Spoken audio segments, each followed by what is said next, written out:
Ya, porque a veces tengo problemas o se queda pegada la pantalla solamente con el título y no avanza. Bueno, hoy quiero compartir un tema muy especial, ¿cierto? La tormenta que se pudo evitar. Es el título del mensaje que hoy el Señor ha puesto en mi corazón para hablar. Todos en algún momento de nuestras vidas vamos a enfrentar tormentas, ¿cierto? Y esas tormentas pueden ser diferentes tipos de situaciones difíciles, una enfermedad, un problema económico, un accidente, ni Dios lo quiera, eh, pérdida de trabajo. Todos podemos pasar por tormentas. Una vez un predicador dijo: predica a los que sufren y siempre vas a tener un templo lleno. Porque la verdad que todos en algún momento pasamos por una tormenta que provoca sufrimiento en nuestras vidas. Pero yo puedo ver, ¿cierto? Al igual que usted puede darse cuenta, que muchas veces personas sufren no por tormentas inesperadas, sino por tormentas que ellos mismos han causado. Porque la verdad es que muchas veces con nuestras conductas, con nuestros dichos, con nuestras acciones, nosotros podemos provocar una tormenta. Una tormenta que afecta a nuestra vida y una tormenta que afecta a los que están a nuestro alrededor, nuestro círculo, sea iglesia, sea familia. Y ese tipo de tormentas, hermanos, se pueden evitar, se pueden evitar. Entonces, yo quiero el día de hoy que podamos ver este tema enfocado de ese punto de vista, pensando que Dios no desea que usted pase por ciertas tormentas en su vida, que usted pueda ser sabio, que yo pueda ser sabio para tomar decisiones correctas cada día de mi vida. Y para eso quiero que podamos ver el famoso pasaje de Hechos capítulo 27, 1 al 38, porque es un pasaje famoso. Todos los predicadores en algún momento se han referido al naufragio que vivió el apóstol Pablo ahí en Hechos capítulo 27. Si usted se fija en pantalla, como introducción, quiero hacer un pequeño resumen del ministerio de Pablo.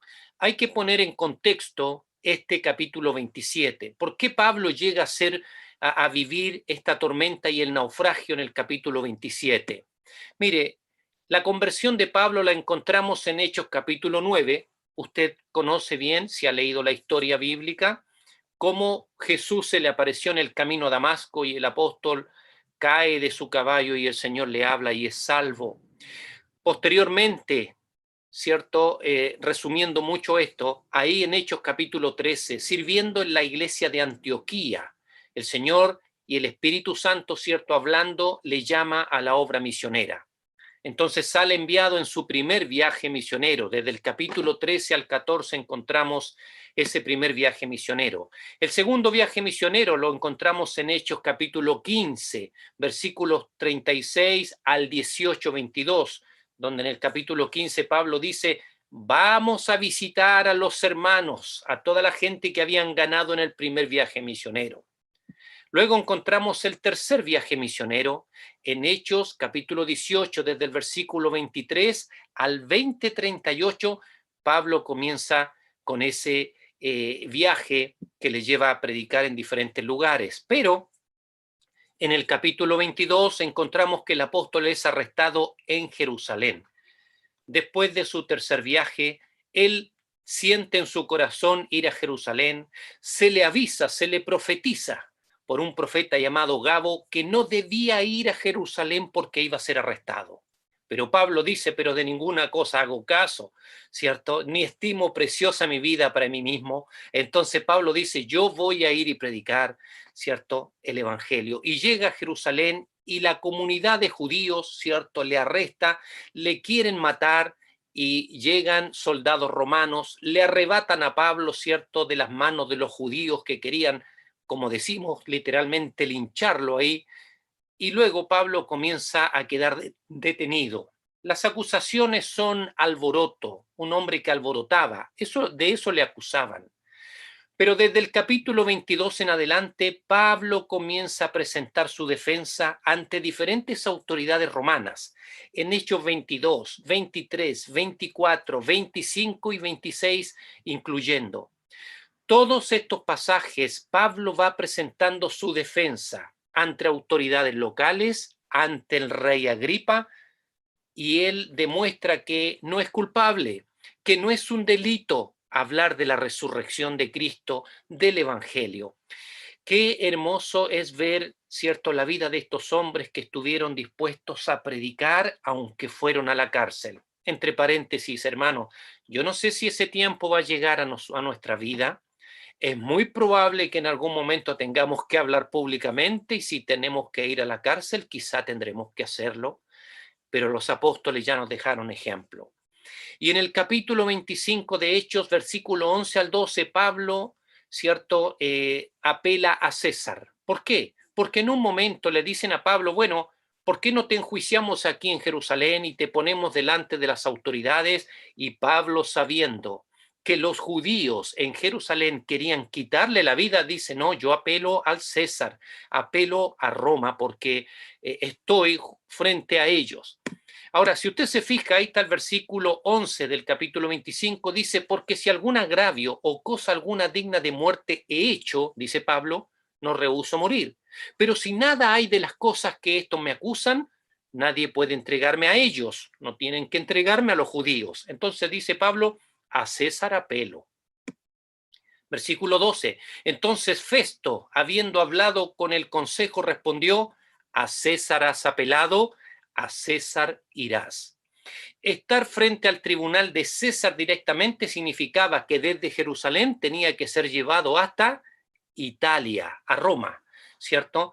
Y ahí es donde comienza el capítulo 27, donde nos encontramos con ese viaje desde Jerusalén a Roma. Así que, mire, vamos a avanzar. El viaje a Roma fue un viaje muy difícil y vamos a ir viendo algunos pasajes. Primero quiero que pueda entender que este viaje podía demorarse medio año, dependiendo del clima, del viento. Podía estar 6 meses en barco, Pablo, viajando, y eso es lo que más o menos le demoró, si nosotros leemos y vemos los detalles. Pero vamos a ir leyendo desde el versículo 1 en adelante. Dice el capítulo 27 de Hechos, versículo 1, cuando se decidió que habíamos de navegar para Italia, entregaron a Pablo y algunos otros presos a un centurión llamado Julio, de la compañía Augusta. Fíjese que el escritor dice, cuando se decidió que habíamos de navegar. Entonces Pablo ya no estaba solo, estaba con Lucas, el escritor del libro de los Hechos. Versículo 2. Y embarcándonos en una nave adramitena que iba a tocar los puertos de Asia, zarpamos estando con nosotros Aristarco, macedonio de Tesalónica. Pablo estaba con Lucas y también con Aristarco. Si usted busca en la Biblia Aristarco, va a ver que ese hombre era un hombre fiel. Qué hermoso es cuando los siervos del Señor tienen compañeros fieles. Y Aristarco es mencionado en otras epístolas de Pablo como aquel hombre que le acompañó, compañero de viaje, ¿cierto? Compañero de prisiones, e incluso en un momento lo menciona. Versículo 3. Al otro día llegamos a Sidón y Julio, el centurión, tratando humanamente a Pablo, le permitió que fuese a los amigos para ser atendidos por ellos.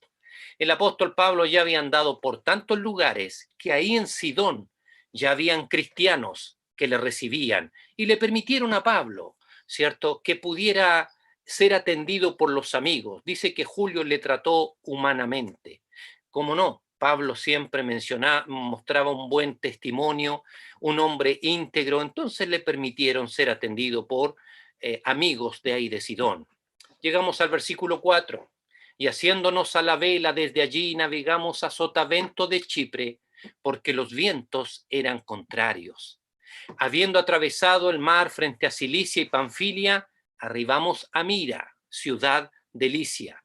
Y hallando allí el centurión una nave alejandrina que zarpaba para Italia, nos embarcó en ella. Aquí encontramos, ¿cierto?, como se dice, un trasbordo, ¿cierto? Salieron de esa ciudad ahí en Mira y tomaron un barco directo a Italia. Y ahí comienza también esta travesía. Llegamos al versículo 7, navegando muchos días despacio y llegando a duras penas frente a Gnido, porque nos impedía el viento, navegamos a sotavento de Creta frente a Salmón. Ya estaban llegando cerca de Creta, una ciudad importante de allá del Asia también. 8. Y costeándola con dificultad, llegamos a un lugar que llaman Buenos Puertos, cerca del cual estaba la ciudad del Asia. Recuerda el nombre del puerto, Buenos Puertos. Vamos a hablar un poquito de eso. Versículo 9. Y habiendo pasado mucho tiempo y siendo ya peligrosa la navegación por haber pasado ya el ayuno, Pablo les amonestaba. Aquí encontramos un pasaje interesante. En primer lugar, estoy relatando un poco la travesía, de acuerdo a lo que nos dicen los primeros pasajes. Dice aquí que ya había pasado el tiempo y era peligrosa la navegación. ¿Por qué? Porque había pasado ya el ayuno. ¿A qué se refiere ahí ese pasaje cuando dice que había pasado el ayuno? El día del ayuno que los judíos siempre respetaban correspondía al 5 de octubre y eso indicaba que se acercaba el invierno. El día del ayuno era también el día de la expiación para los judíos y todos sabían que las navegaciones corrían mucho peligro a medida que se acercaba el invierno. Por lo tanto, en invierno no habían viajes y acá ya llevaban un tiempo tratando de llegar a Roma, entonces ya pasaron el ayuno, ya estaban en pleno otoño y se acercaba el invierno y el mar se embravecía más y más. Entonces dice ahí la palabra de Dios que Pablo les amonestaba, versículo 10, diciendo: varones, veo que la navegación va a ser con perjuicio y mucha pérdida, no solo del cargamento y de la nave, sino también de nuestras personas. Pablo les amonestaba. Ahora, más adelante, usted y yo nos vamos a dar cuenta que una de las grandes recomendaciones de Pablo era no salir del puerto Buenos Puertos, sino quedarnos ahí a invernar. Eso lo vamos a ver más adelante, pero aquí Pablo les amonestaba y les decía, queridos amigos, miren, acá va a haber perjuicio, va a haber pérdida, y no solamente del cargamento, sino también de vidas. Es muy probable que se pierdan vidas de personas. Pablo les amonestaba, no salgamos de Buenos Puertos, quedémonos aquí a invernar. Llegamos al versículo 11.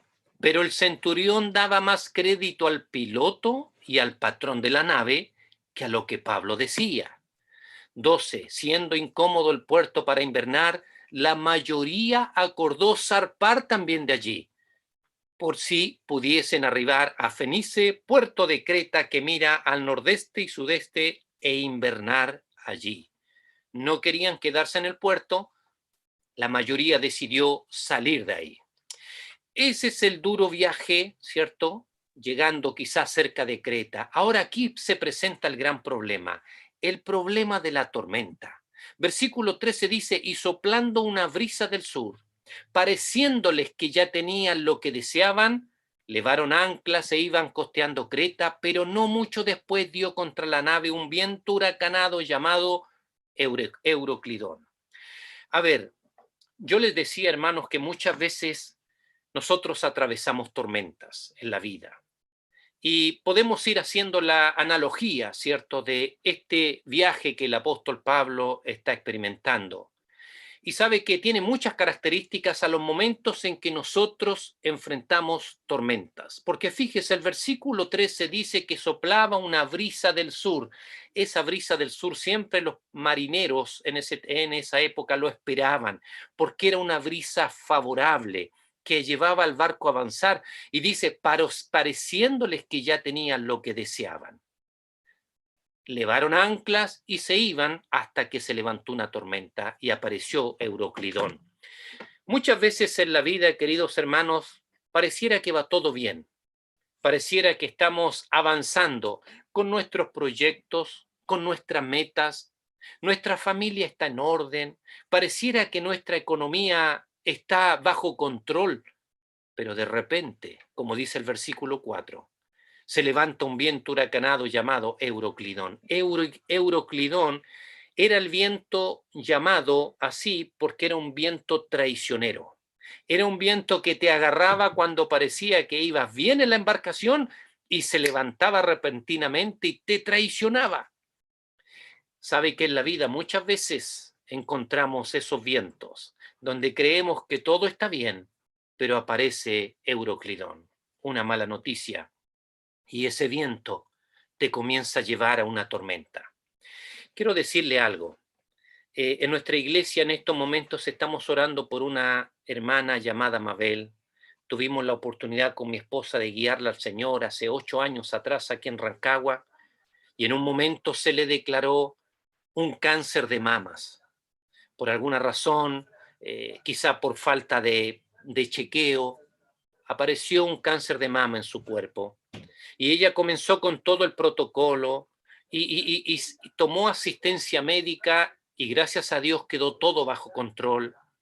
Le hicieron la biopsia, pudieron extirpar el tumor que tenía en una de sus mamas, se comenzó a recuperar, estaba muy feliz, hermano, muy feliz, y daba gracias a Dios y decía, ya estoy en la fase final de las quimioterapias, ahora me falta la radioterapia, decía, y terminamos. Y antes de la radioterapia había que hacerle un escáner, un examen muy meticuloso, y el día de ayer, antes de ayer, perdón, le dijeron que no podían hacer la radioterapia porque ahora ella tiene una metástasis en el hígado. Ella pensaba que ya estaba saliendo de la tormenta, estaba saliendo de el cáncer de mamas, pero apareció un viento, Euroclidón, una noticia devastadora. En estos momentos está llorando, está sufriendo. Estamos tratando de ayudarla como pareja matrimonial, ¿cierto? Pastoral con mi esposa. Porque, como dice el versículo 13, parecía que todo estaba bien, que ya estaba avanzando con su tratamiento. Pero ahora una terrible noticia, una metástasis en el hígado. ¿Qué va a ocurrir con ella? No lo sé. Estamos orando al Señor. ¿Se da cuenta, hermano, las tormentas en la vida? Y aquí dice que Euroclidón es ese viento traicionero. Versículo 15, y siendo arrebatada la nave y no pudiendo poner proa al viento, nos abandonamos a él y nos dejamos llevar. Lo triste de una tormenta que no puedes controlar es que solamente te tienes que dejar llevar. Ya no tenían otra solución. Apareció ese viento Euroclidón que no podían resistir, entonces, bueno, soltemos todo y dejemos que el viento nos lleve. A veces nos encontramos en circunstancias así, ¿cierto? Donde solamente tenemos que dejarnos llevar y encomendarnos al Señor.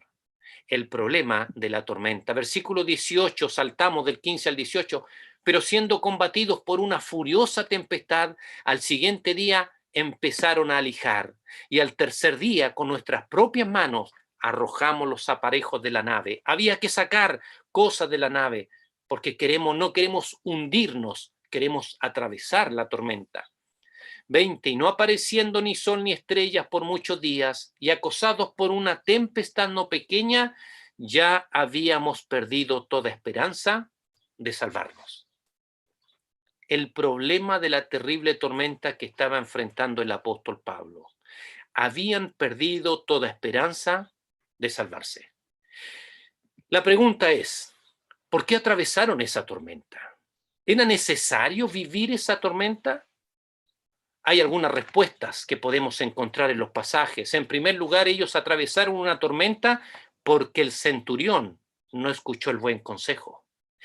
Aquí usted y yo nos damos cuenta que Pablo, siendo un siervo de Dios, fue puesto en un barco y tuvo que vivir una tormenta que él no provocó, no tendría que haber vivido. Ahora, Dios es soberano, sí, Dios tiene un plan, nada se escapa de su control, pero esta fue una situación que lamentablemente Pablo no tendría que haber vivido. El centurión no escuchó el buen consejo. Miren lo que dice el versículo 11, que ya lo leímos. Pero el centurión daba más crédito ¿a quién? Al piloto y al patrón de la nave que a lo que Pablo decía. Si Julio, que era el nombre del centurión, hubiera escuchado el buen consejo de Pablo, se hubieran quedado en buenos puertos, no hubieran zarpado, no hubieran estado viviendo esa tormenta que les estaba quitando toda esperanza de sobrevivir. Ahora, mire, el apóstol Pablo tenía experiencia de navegación. Él no era un hombre ignorante. Mire, eh, algunos estudiosos dicen que durante sus 3 viajes misioneros, el apóstol Pablo habría ya recorrido en el océano 5.600 kilómetros. Hay experiencia. Hay que estar 5.600 kilómetros en barco. El apóstol Pablo sabía de lo que estaba hablando, pero dice que el centurión daba más crédito al piloto, ¿cierto? Y al patrón a lo que Pablo decía. También, 2 Corintios capítulo 11, versículo 25, Pablo dice así: 3 veces he sido azotado con varas, 1 vez apedreado, 3 veces he padecido naufragio, y 1 noche y 1 día he estado como náufrago en alta mar.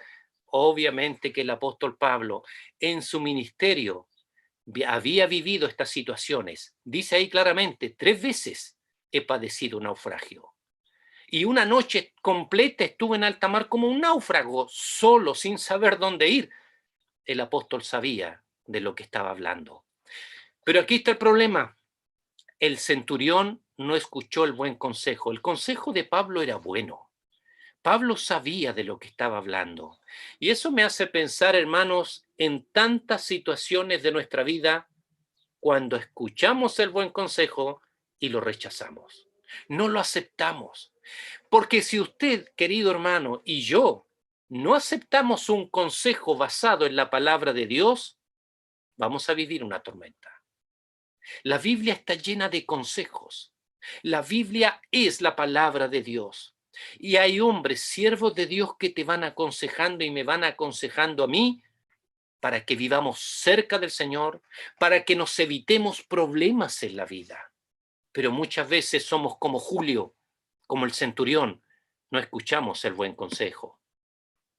Entonces Pablo dice: como hacía ya mucho que no comíamos, puesto en pie en medio de ellos, dijo: habría sido por cierto conveniente, oh varones, haberme oído y no zarpar de Creta solo para recibir este perjuicio y pérdida. Usted debe estar de acuerdo conmigo. Cuando a usted le dan un consejo y usted no lo recibe y se equivoca y sufre las consecuencias, lo que usted no quiere hacer es encontrarse con la persona que le dio el consejo. ¿Sí o no? Usted no quiere encontrarse, porque ¿qué es lo que le va a decir la persona? Yo te dije, yo te dije. Hermano, a todos nos ha pasado en la vida. Me ha pasado a mí, donde me han dado un consejo y yo digo: no, no creo que sea tanto.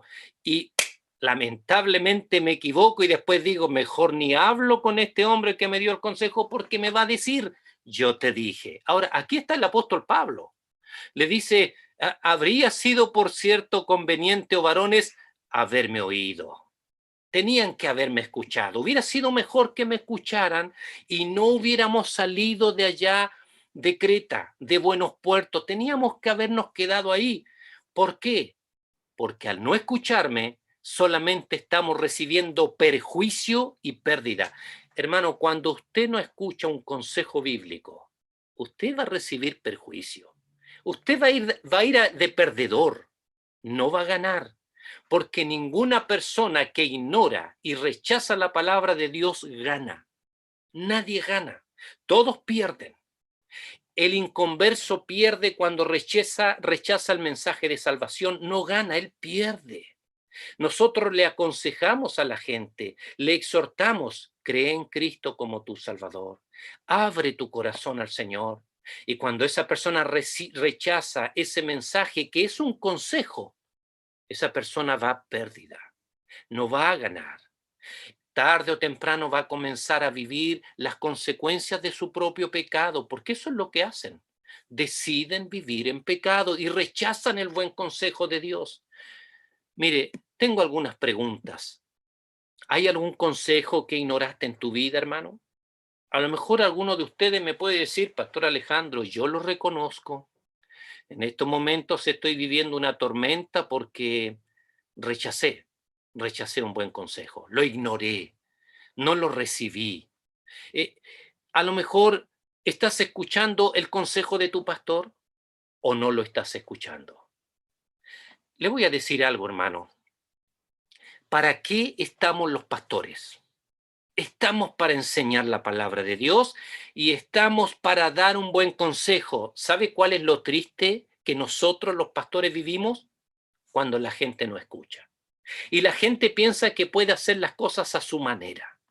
Ahora, mire, nosotros no somos infalibles, nos podemos equivocar, obviamente, somos seres que no sabemos todo, pero si estamos pastoreando es porque algo sabemos de la Biblia. Y si en algún momento le damos un consejo, hermano, escúchelo. Porque si su pastor Joaquín le da un consejo con la Biblia abierta, escúchelo. No lo ignore. Ya, él también tiene su vida de cristiano, ya lleva años y ha conocido la palabra de Dios, se ha preparado. No hay nada más triste para un pastor que las ovejas no le escuchen. Porque ¿qué va a pasar? Sabemos que muchas de esas personas van a ir a pérdida, van a ir a perjuicio. ¿Te está dando un consejo tu pastor sobre tu vida cristiana, sobre tu vida matrimonial? ¿Te está dando un consejo sobre tu vida moral? Ojo, que hay tanto problema de inmoralidad el día de hoy y nosotros estamos siendo ignorados, aquellos que queremos presentar los principios bíblicos. Hay un hermoso proverbio en el capítulo 4, versículo 13, dice ahí: retén el consejo, no lo dejes, guárdalo, porque eso es tu vida. Aquí, hermanos, el escritor dice, retén el consejo. Aquí en el original la palabra consejo da la idea también de instrucción. Si alguien está dando un consejo con una instrucción, no lo dejes, ¿cierto? No lo dejes. Dice, guárdalo, porque eso es tu vida.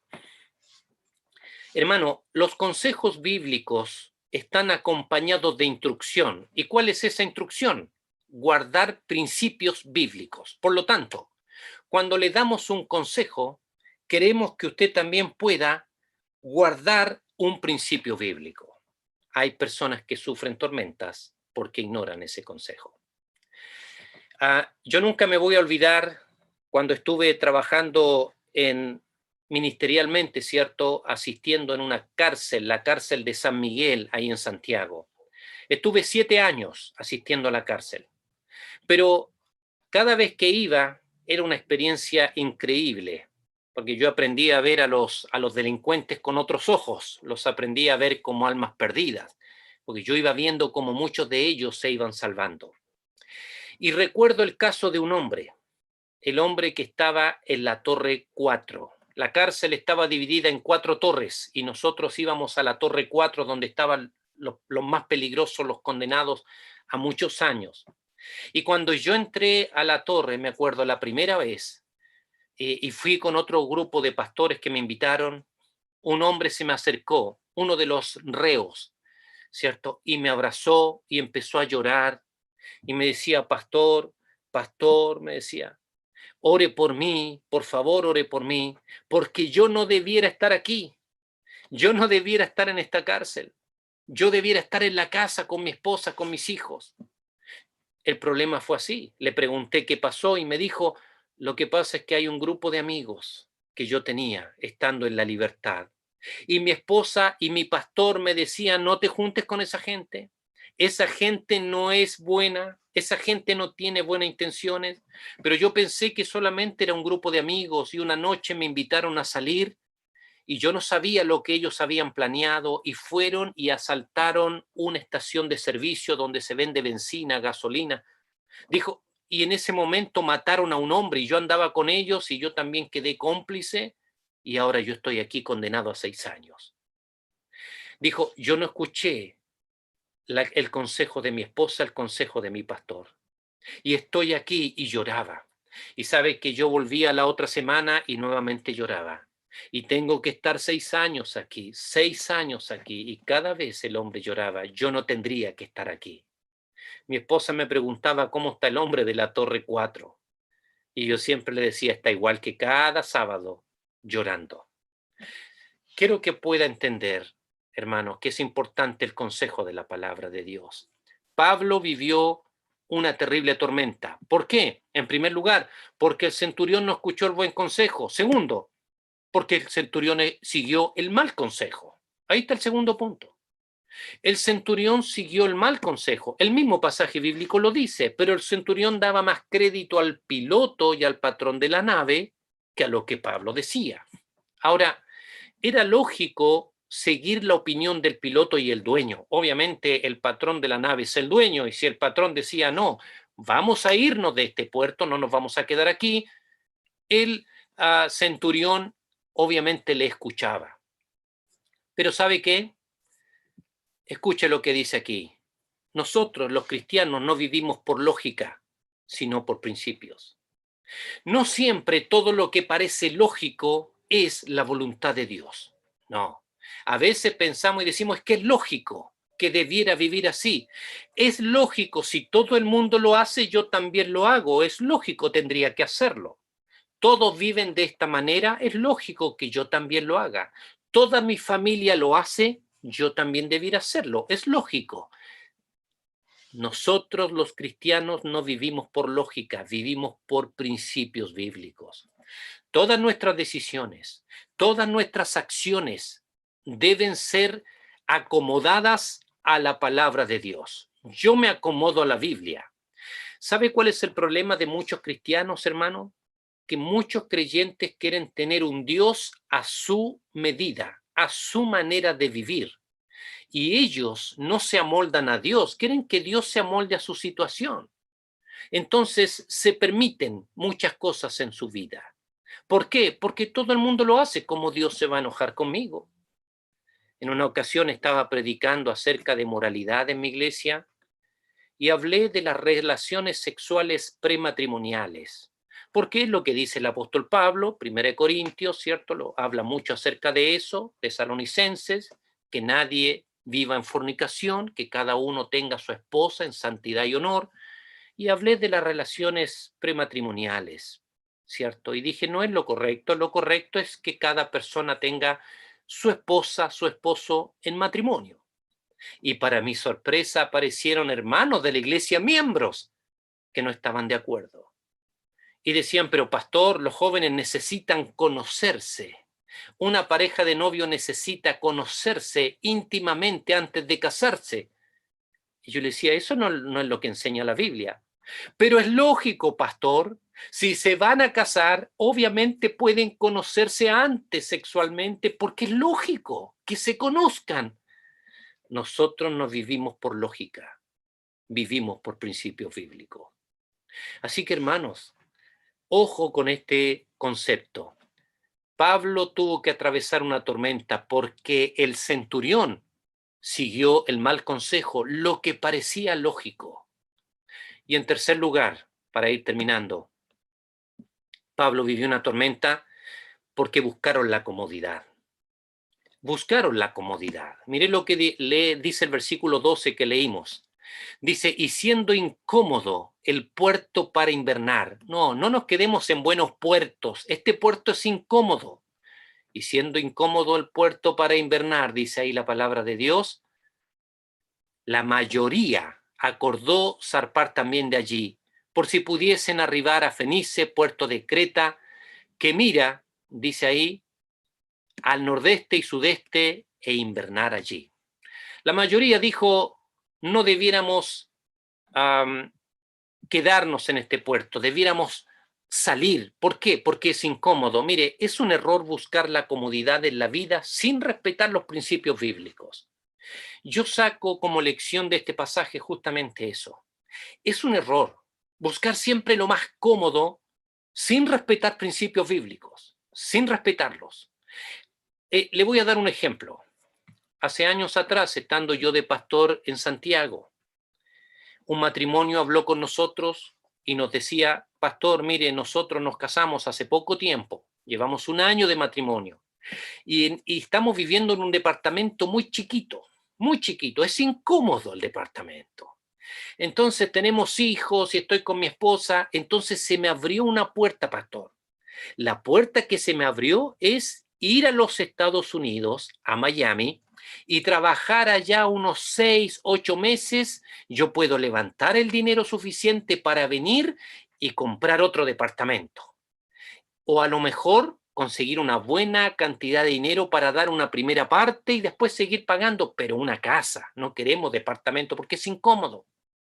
Entonces, ¿cuál fue nuestro consejo con mi esposa? Mira, hermano, bíblicamente el principio es que el matrimonio esté siempre junto. Si ustedes van juntos, no hay problema. No, pastor, es que mi esposa con mis hijos se van a quedar aquí. Yo voy a ir a trabajar, pero es un compromiso de 6, 8 meses. Y después venimos, vuelvo y seguimos adelante y compramos la casa porque ya sacamos las cuentas. Y lo que voy a ganar en Estados Unidos va a servir para comprar otra casa. Y nosotros le insistíamos. Pero escucha, hermano, no es bueno que andes lejos de tu casa 8 meses. Eres un hombre casado. No, no es bueno. La Biblia dice que el hombre, la esposa y el esposo son una sola carne. Donde está el esposo está la esposa. No, yo no estoy de acuerdo con los trabajos donde tienes que estar meses fuera de la casa. Finalmente, ¿qué cree usted que ocurrió? No tomaron el consejo. Era para la comodidad y él se fue a trabajar. Llegaron los 6 meses donde él tenía que volver y la esposa estaba ansiosa y él no volvió. Llegaron los 8 meses, ella estaba esperando y él no volvió. Pasó un año y nosotros ya no le queríamos preguntar cuándo vuelve tu esposo porque nunca volvió. Encontró otra mujer allá, comenzó otra vida en Miami, las playas y el lugar de vacaciones lo atrajo, nunca más volvió. Esa mujer llorando después hablaba con nosotros. Entonces, se da cuenta, hermano, a veces salir de una incomodidad sin respetar el principio bíblico no es bueno. ¿Quién vive la tormenta ahora? La esposa. Los hijos están viviendo una tormenta por un hombre que no escuchó el buen consejo, siguió el mal consejo de amigos y según él iba a salir de la incomodidad. Un matrimonio destruido. Ya han pasado 8 años desde que eso ocurrió y esta mujer tuvo que comenzar otra vida. Hasta ella se alejó del Señor. Un desastre por querer salir de la incomodidad. Hermano, a veces Dios nos permite vivir situaciones incómodas, económicamente, a veces geográficamente estamos en un lugar que nos incomoda. Antes de salir, busca consejo, ora al Señor, busca su voluntad. Si Dios quiere que salgas de un lugar, amén. Pero quizá tienes que mantenerte en ese lugar porque ahí es donde Dios te quiere. Pablo vivió una tormenta que no tenía que haber vivido porque el grupo buscó la comodidad. Y Julio, que estaba a cargo, dijo, está bien, es más cómodo que nos vamos. Es muy incómodo este puerto. A ver, la misericordia de Dios interviene en todo esto. Gracias al Señor, que cuando vivimos tormentas porque nos equivocamos, siempre la misericordia de Dios interviene. Llegamos al versículo 22, dice, pero ahora, dice Pablo, os exhorto a tener buen ánimo, pues no habrá ninguna pérdida de vida entre vosotros, sino solamente de la nave. ¿Por qué? Porque esta noche ha estado conmigo el ángel de Dios de quien soy y a quien sirvo. Me encanta la expresión de Pablo. Estuvo conmigo el ángel de Dios, ese Dios de quien soy. Yo le pertenezco a ese Dios y a ese Dios yo le sirvo. Hermano, ¿usted siempre recuerda que le pertenece a Dios? ¿Usted tiene eso claro en su vida? Hay un Dios a quien yo le pertenezco y a quien le sirvo. Versículo 24, y ese Dios me dijo, Pablo, no temas, es necesario que comparezcas ante César. Y aquí Dios te ha concedido todos los que navegan contigo. Dios dice, Pablo, a mí me interesa tú. Yo quiero que tú llegues delante de César, pero también te voy a conceder los que están a tu lado, porque Pablo oraba también por el resto. Entonces Pablo les dice, Dios es misericordioso, y fíjese el versículo 25, por tanto, varones, tened buen ánimo, porque yo confío en Dios que será así como se me ha dicho. Este es un acto de misericordia. ¿Qué esperamos cuando vivimos una tormenta que no tendríamos que vivir? Porque nosotros somos los culpables. ¿Qué esperamos? La misericordia de Dios. Siempre la misericordia de Dios estará para ti, hermano, estará para mí. aún en medio de nuestros errores, de nuestra mala conducta o alguna conducta inmoral, siempre la misericordia de Dios va a estar ahí para traerte de vuelta, para darte perdón. Conclusión, no te olvides que podemos evitar tormentas. No tiene que vivir una tormenta, hermano, usted. Tenga cuidado con su conducta. Tengamos cuidado con la lucha con nuestra carne. Todos somos propensos a poder caer, todos. Los pastores también. En las venas de los pastores también corre sangre, también tenemos hormonas, hermano. Todos debemos cuidarnos. No te olvides que podemos evitar tormentas. Una mala decisión, un mal acto inmoral te va a llevar a vivir la peor tormenta de tu vida, y tu familia también, y tu esposa, tus hijos. Segundo, considera la Biblia una autoridad en tu vida. No pienses que la Biblia existe porque sí, no seas selectivo. A veces hay cristianos que son selectivos. Me gusta leer los Salmos, pero no leo Corintios porque Pablo habla de mucha inmoralidad. Ese libro no lo leo, pero me gustan los proverbios, pastor. Siempre leo Salmos. No seas selectivo. La palabra de Dios habla de todo. De la vida matrimonial, de la vida familiar, de la vida laboral, de la vida civil. La Biblia habla de todo y tiene que ser una autoridad en nosotros. Y tercero, recuerda que la misericordia de Dios, como dice ahí, siempre nos levanta. Él siempre va a estar ahí, dispuesto a tener misericordia. Pero no debemos abusar, debemos ir al Señor con un corazón humilde y decir, Señor, aquí está mi vida. Yo quiero vivir una vida que te agrade. Hermano, nuevamente le pregunto, ¿está viviendo una tormenta? O a lo mejor usted está siendo tentado a dar un paso equivocado, a tomar una decisión incorrecta. No piense que no va a vivir la tormenta. No piense que no va a ser así. Todos lo vamos a vivir si tomamos el camino incorrecto. Dios le ama, Dios le quiere bendecir, Dios quiere guiarle. No se mueva de ningún lugar sino en la voluntad de Dios. Quédese donde Dios lo tiene. Y si va a cambiarse, busque la voluntad del Señor, ¿cierto? En cualquier área de su vida. Que Dios sea el que le guíe a través de toda área en su vida. Vamos a orar. Le invito a que podamos orar. Inclinemos nuestra cabeza, cerremos nuestros ojos. Y yo también quiero invitar, si hay alguien que me ha escuchado el día de hoy y me dice, pastor, yo no sé si soy cristiano, yo no sé, he tomado malas decisiones en mi vida, yo me doy cuenta hoy que yo me he equivocado. Quiero decirte, querido amigo, querida amiga, Cristo murió por ti para ser tu Salvador, para limpiar cada pecado en tu vida y para darte perdón, salvación. Y después de salvarte, Cristo quiere restaurar tu vida para seguir adelante, para tener otro rumbo. Yo te invito a que puedas en esta hora decir, Cristo Jesús, perdóname, sálvame, yo soy culpable, yo me he equivocado mucho en mi vida, no he obedecido tu palabra, nunca te presté atención. Y yo te pido, Jesús, que vengas a mi vida, perdóname, límpiame, sálvame. Si hay algún hermano que también necesita ahora arreglar cuentas con Dios, puede hacerlo y decir, Señor, soy cristiano hace tiempo, pero me he equivocado muchas veces. No quiero seguir viviendo tormentas en mi vida. Dame perdón, dame sabiduría. Ampárame con tu buena mano. Vamos a orar. Padre, gracias por este tiempo con tu palabra. Gracias, Señor, por lo que hemos visto y pedimos que tu Espíritu Santo siga obrando. Necesitamos todos nosotros ser enseñados, ser dirigidos por el Espíritu Santo y tu palabra. Gracias por este tiempo de reflexión. En el nombre de Jesús te damos la honra, la gloria. Amén. Amén. Muchas gracias, Pastor Joaquín. Gracias una vez más por la invitación. Gracias,